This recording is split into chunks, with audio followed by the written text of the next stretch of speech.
Alright, I'm here with a brand new video. Last year I did two videos similar to this. So I did one of these, I think pretty early into 2020, and then I did one of these around this time in 2020.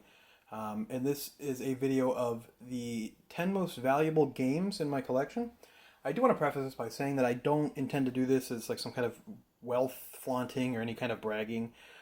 I find it more to just be interesting keeping track of prices and values and how they go up and they go down. I find it interesting as well just to kind of get the stories out there of how I got some of this stuff because I can tell you right now, pretty much none of this stuff I paid full retail for. So it's kind of fun to tell the stories of how I ended up with some of this stuff. Some of these stories are pretty enjoyable. And what I noticed from doing this video last year to this year is that the top 10 is pretty much entirely changed. A few things stuck around, but the top 10's almost entirely changed, which I find really interesting. So maybe I'll do this as a yearly thing. Let me know how you feel about this. Once again, I don't intend it to be some kind of bragging or wealth flaunting thing. I just think that the stories are interesting. The stories can be pretty fun. So I'll just jump right into it. So at number 10, Mega Man on NES. So this is missing the manual. This would be worth more if it had the manual in it. I'm using pricecharting.com, which I find pretty valuable source. It can sometimes be low, especially on more rare items. It can be a little bit lower than the eBay. You don't usually find it to be higher than eBay. But price charting has this as an item in box worth $310. So I got this. Funnily enough, this is kind of a weird story where someone my dad knows went up to one of my local game store chain locations up in Cleveland, which is about an hour away from me, and he just sent my dad a picture. He's like, "Oh, here I'm at the store. This place is pretty cool." And I happened to see this just in the cabinet there, and it was priced at $80. And I'm like, "Wow, that's a really good price for that," because that was like the card only price of the game at the time. I'm not sure what the card only price of it now is, but that was about the price at the time. I'm like, man, that's a box. I don't know if it has the manual, which it didn't, but I mean, box and game for $80 on that is really good. So what's cool is that I could actually just have it sent down to my local store. So that was really nice. So I ended up getting this for $80. So I paid. I think I used a lot of trade credit. You guys, if anyone who watches my channel knows, I use trade credit almost constantly. I'm always trading stuff into my local stores, trading stuff in from garage sales, flea markets, pawn shops, whatever. I'm always, paying hardly anything for a bunch of game stuff and consolidating it all into one good find, as you can see here. So yeah, definitely on the lookout for the manual for that one, but really great piece to have. I'm a pretty big Mega Man fan. So, of course, really cool. Of course, you gotta love the iconic Mega Man 1 box art. It's just horrible, but it's classic. So the number 9 item, next stories aren't too interesting here, but the prices might be interesting. Revelations Persona. This is of course, first Persona game of the now pretty popular Persona RPG series. The Revelations, I think they were trying to use Shin Megami Tensei, but they didn't want to use it. I think they maybe probably thought Americans were too stupid for it or something, so they called these games Revelations over here. I'm not sure why, but this popped up in my local game store. I'm a huge Persona fan, so this one popped up in my local game store at $150. Price charged now. This was at the end of 2018, I want to say. Price charged now has it at $329. So this popped up. I pretty much went home. I scrounged up pretty much any kind of trade value I could get. And I didn't really have much at the time. This was, in December, so most of my garage sale stuff was gone. So anything I could find that obviously wasn't part of my collection, but just was duplicates or stuff that wasn't selling on eBay. I scrounged up and took it there. I got like $40 in trade credit, so I paid $110 cash, which is certainly not a small amount to pay, but definitely good to get. Obviously, we all know the first Persona game is a little rough around the edges. Not exactly the most interesting playable game now, but still really great to have for the collection. A really great piece. And I'm sorry, guys, this is going to come out the exact same way. Number 8, ranking in at a nice $344. Persona 2. So similar, kind of a similar story. This came up in April of 2017. I remember getting this because I remember it was right around when Persona 5 came out. Actually, funny enough. But I remember this showed up in my local game store. So one of the employees, the manager of the store, was a pretty big time collector, and he ended up he wanted to buy a house, so he ended up selling off his entire game collection to the store, and he had some amazing stuff. He had some great stuff, and I wonder if he regrets selling it then and not selling it now, because he could have probably made triple, if not quadruple, what he made then if he just would have waited. But you wanted to buy a house, completely understandable. But yeah, I mean, he had like Panzer Dragoon Saga was there. I mean, some great Sega CD games. I bought some other stuff that was his. I bought like Skies of Arcadia, that was from his collection. I bought some good stuff from him, some Dreamcast stuff.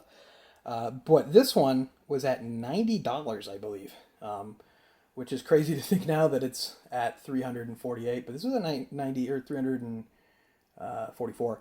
That's crazy to think now, but $90, really good deal. Once again, I had it actually at 20% off, so it was less than $90. It was 20% off $90. So that took it down a considerable deal. But it was just really great pickup. It's in great shape, and just so cool to have in the collection as well. Really cool game. But yeah, it is funny to. It's always cool when when the game store. It's always like a rush to get to the trade credit when the game store gets a collector's collection in. It's always a rush, like, oh crap, I don't see this stuff. Because I usually try to get my stuff at garage sales. If you watch the channel, or if you're not familiar, I do garage sales and get most of my gaming stuff from my retro gaming stuff from that. But some stuff you just never see. Some stuff you never find.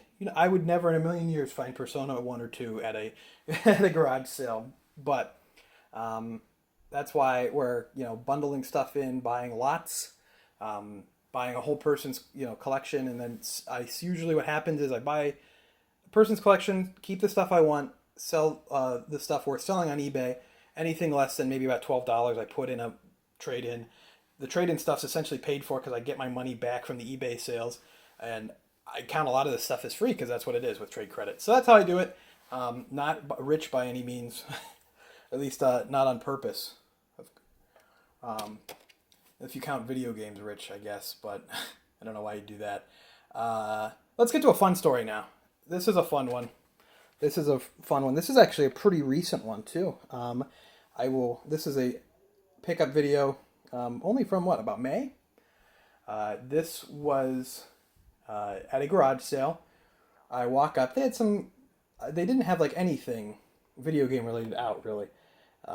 But I went up and just kind of asked, oh, you have any old video game stuff? And she brings out a tub of some miscellaneous like 360, PS2, just stuff like that. Nothing too great, but I did end up buying that stuff. And then she also brings out a little shelf of about 12 Super Nintendo games. And, people can argue all they want about how much you should pay for stuff. This woman was pretty adamant. She was telling me, oh, I've looked all this stuff up on eBay. I know this stuff is worth good money. And I'm thinking, okay, let's see what she has to say. And she says, I know for a fact, I want $60 for these Super Nintendo games.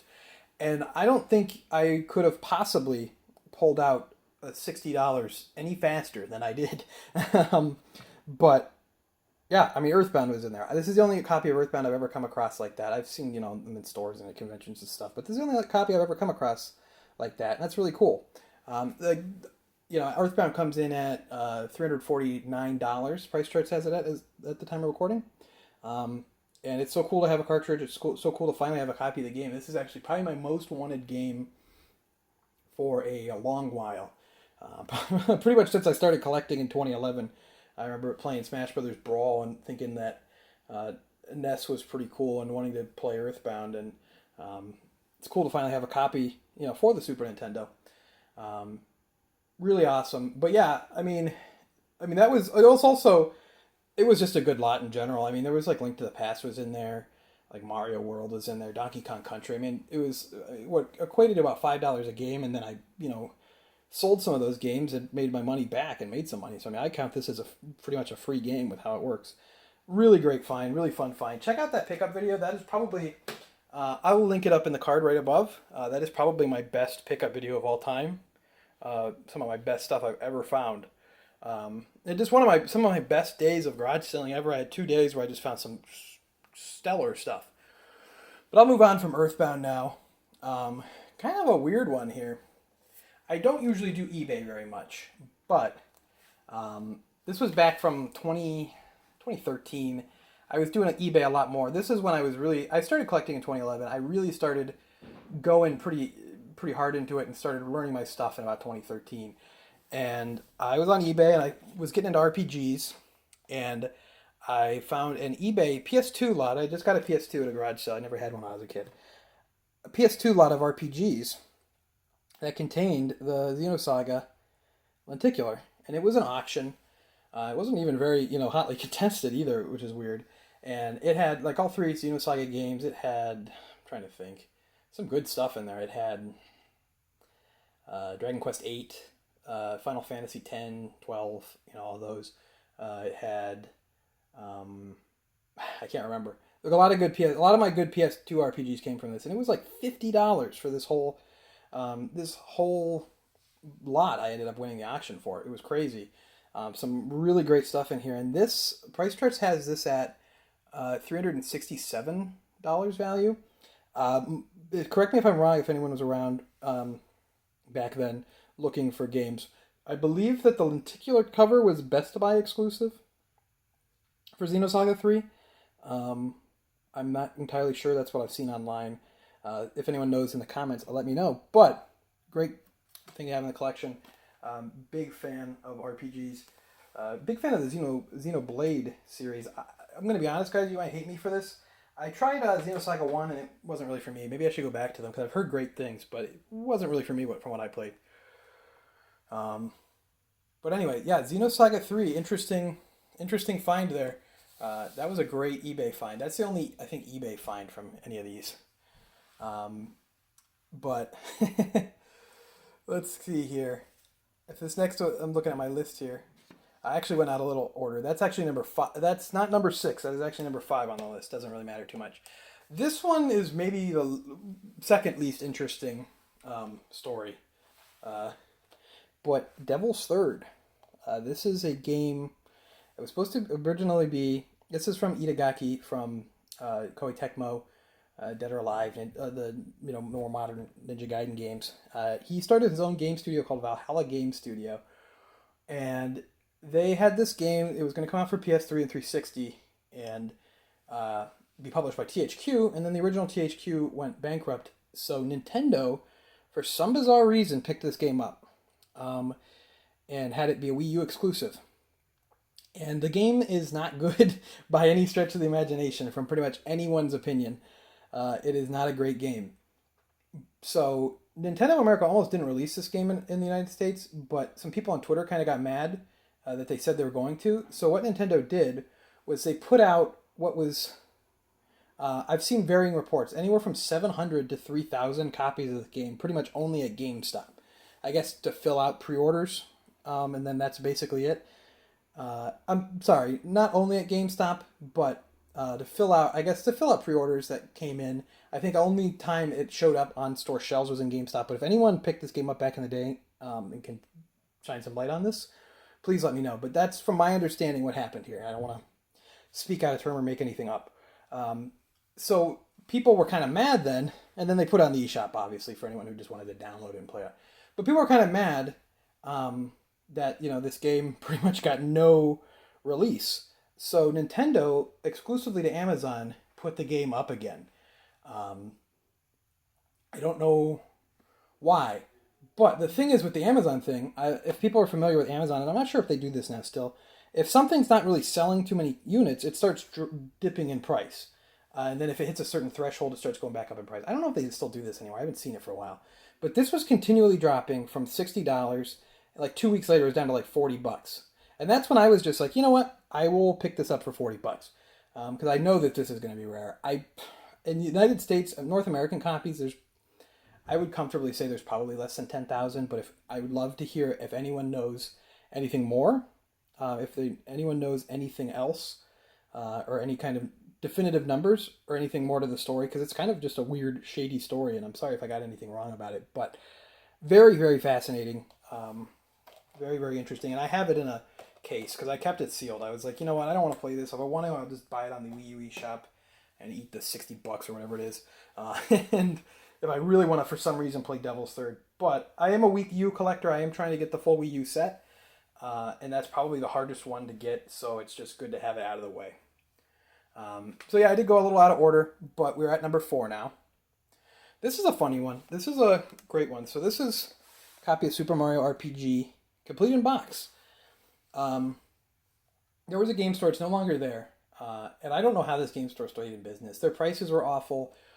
All their new gen stuff, you could tell that they weren't keeping up with prices. So they'd have stuff that was like, I remember there was like an Elmo game for Kinect that they were like used price $49.99 because, or it was like $39.99 because probably the game came out at $49.99 and then I don't know, it was horrible.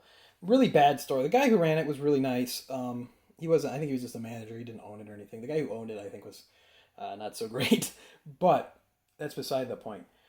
I was in there one day and, asking about manuals and loose boxes or whatever. And the guy just completely told me they usually throw out the boxes and manuals to their games. And this was in 2017. So this wasn't like, this wasn't a long time ago. This was not like pre-collecting type thing. This was, they probably should have known better for sure. But they told me they just throw out the boxes and manuals and just keep the cartridges.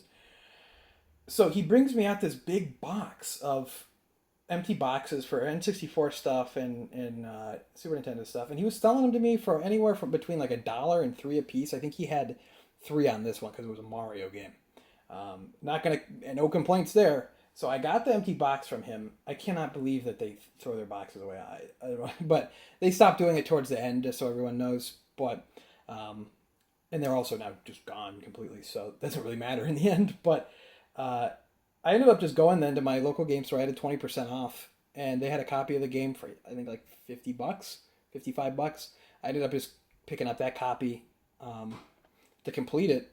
Card-only copy to complete it. Now I have a complete. Price charting has this complete as being worth $433. Awesome to have, really awesome to have, really awesome game. But I just that story of them just throwing away boxes pretty blatantly is just, it's absurd. So this next one, I'll say that this is the least interesting story pretty much by far of any of the most expensive games. And I'm not even sure why exactly this is. So this price charting has this at $450 sealed. Now, before you see this, know that there's a catch. This is The Legend of Zelda Breath of the Wild for Wii U. Now, you can probably still find this game on like Walmart store shelves. I've seen them at my local Walmart.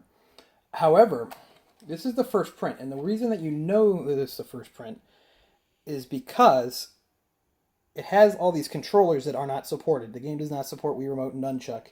It doesn't support a Wii Remote and just a Wii Remote. So that is like a printing error. And for some reason, that is worth money. I don't know exactly why. I have it in a case. So what I just bought this, back in the day, Breath of the Wild was coming out. I'm a pretty big Zelda collector, and I want to have every version of the games. So I bought the Wii U version and just kept it sealed just for the collection, and then got the Switch version. And obviously played that one, but it's just so wild that just one day I saw someone mention this is worth a ton, and I'm like, hey, I have that. Why? And yeah, it's in price charting. It's like first print worth for some reason, God knows why, $450. So. I don't know. If you're ever out at GameStop or something and you see a copy of the game on Wii U, check that back artwork because you might accidentally catch them slipping up on that. But I'll move on. That's not that interesting. I bought the game at retail from Best Buy. It's not too interesting. For some reason, at $603, complete in box, and longtime watchers of the channel will know this story, Klonoa Door to Phantom Isle for the PlayStation. So this was a Goodwill find. I was in a Goodwill I believe this happened 2015 or 2016. I was in a Goodwill, and they just had the game on the shelf. I mean, that was it. That was just mixed in with their CDs. I just see a nice little copy of Klonoa, and I was like, "Oh, I've heard good things about these. I've seen YouTube videos about this game. I'll pick this up." I knew it had some value. I think back then it was worth maybe like $40, but I was like, "Yeah, I've heard good things about this one. I'll pick this up." And it's a really fun game. I like this game a lot. Would I recommend buying it for $600? No, I wouldn't. You can get this on the PlayStation 3 and the Vita stores. I know they're kind of hard to navigate, but they're still up. I would just recommend purchasing it there. I think it's like $4.99 or something. I would recommend purchasing it there and playing it. But it is a fun game worth playing. It is really a good time. But I would have never dreamed when I picked that game up back then for, I think it was $2 or $1, whatever their CDs were at the time, that it would somehow be worth $600. I don't know. I don't get it. But great find. I mean, all-time best Goodwill find by a large margin. I can tell you that much. But we have one more game left. So the copy I have here of this game doesn't have that funny of a story. But I do have a funny story surrounding this game that I will tell. So coming in at $704, for God knows why, is Super Bowling for the Nintendo 64. So I'll take you back. Buckle in, this is a long story. I'm setting the game down. This is a nice long story of how I screwed up massively. Back in 2014, I go to a garage sale, and sitting out, they have a complete in box Super Nintendo. It came with, on top of it, a cartridge only copy of Donkey Kong Country, cartridge only copy of The Adventures of Dr. Franken, and for some reason, a Nintendo 64 game, Super Bowling. So I should mention this stuff altogether had a price sticker of $5 at this garage sale. $5 at this garage sale. I can't even imagine being the person who sold this stuff for $5 now. I mean, I have my price charting stuff. That Super Nintendo complete in box, I have it on this list actually, but I took out systems. I believe that they have that as worth $360. It was the Killer Instinct complete, edition. So I mean, they just sold over $1,000 worth of stuff for $5. Kind of horrifying to think about. But at this time, I was kind of thinking, oh, I could probably get the complete Nintendo 64 collection. There's only about 300 games, a little less, 296, I believe is the number. So, I buy this stuff, of course, and the label is kind of torn on this cartridge. So I was like, well, I'll just sell my copy right now, and one day later I'll just get it again, because I'm sure this game's not going to be that hard to find. And some reason, Nintendo 64 stuff now is very, very, very expensive. But back then, I mean, I think like Clay Fighter Sculptor's Cut, which is still the most expensive game, was only maybe worth about $250. So it was like, I don't know why I didn't have any red flags at this game at the time. I sold this game for $39.99. I don't know why at the time I didn't have any red flags, thinking like, maybe I shouldn't sell this. But I just sold it on eBay, $39.99. Big mistake, huge mistake, awful mistake. And luckily, I lucked out. I didn't even pay anywhere close to $700.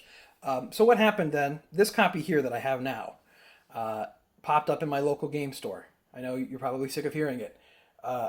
I once again forged all the trade credit I could get. I just so happened to have a 20% off, because they do a 20% off during your your birthday month. So I had a 20% off. I forged all the trade credit I had. They had the game at $300. And I picked it up because I'm, going for the full Nintendo 64 collection. This is one of the hardest ones to get. I mean, the only thing harder to get is Clay Fighter, which I still don't have. But, yeah, I mean, I lucked out. I paid, I think, around $200 cash, all in all. So, I mean, it could be worth $200 for, I mean, this game sucks. I've played this game. This game's horrible. It sucks. It's a horrible bowling game. No one on earth no one pays $700 to play this game.